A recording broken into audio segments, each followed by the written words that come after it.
My wife wants some coffee, so I boil water and make coffee fast.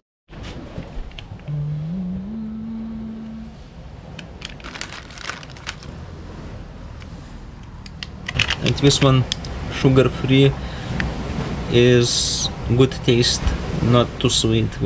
I like and my wife likes.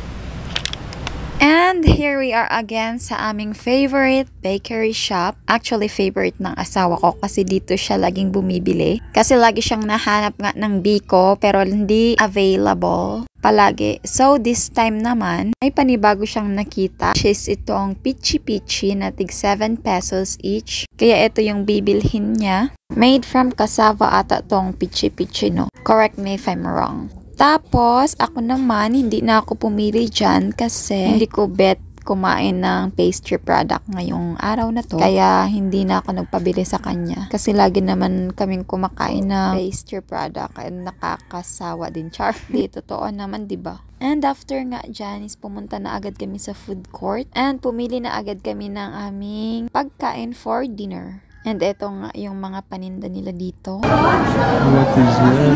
Fish. Fish. It looks... Because it's beautiful. Yes. So, ito nga yung napili ng asawa ko, yung isdang yan. Parang fried fish na nilagyan ng sauce at saka mga gulay-gulay. Hindi ko alam kung anong tawag dyan, pero yan yung pinili niya kasi maganda daw. Tapos, ako naman is itong chicken curry. Chicken curry ba to? Hindi ko alam. Basta kulay yellow siya, kaya feeling ko chicken curry yan. Yan yung napili ko, and of course, yung rice. Yung mga ulam pala nila dito is mostly chicken and pork. Tapos isda. Bihira yung mga gulay dito. Mostly adobo, menudo, tapos dinuguan. And may nakita kaming nagtitinda ng balot, kaya nagpabili ako. You don't want to try? Na-try niya na. Abo niya na. Abo niya mag-otro. So, bumili nga kami ng balot. Pero ako lang kakain yan kasi yung asawa ko ayaw niya ng balot. Yan yung pinakaayaw niyang kainin ulit. Kasi na-try niya na yan nung first time niya dito. Yan yung unang-unang pinatikim namin sa kanya and na-trauma siya. Ayaw niya na ulit tikman yung balot. Si strange daw. Sobrang exotic daw para sa kanya. And never daw siya nakakita ng ganito sa party ng Europe.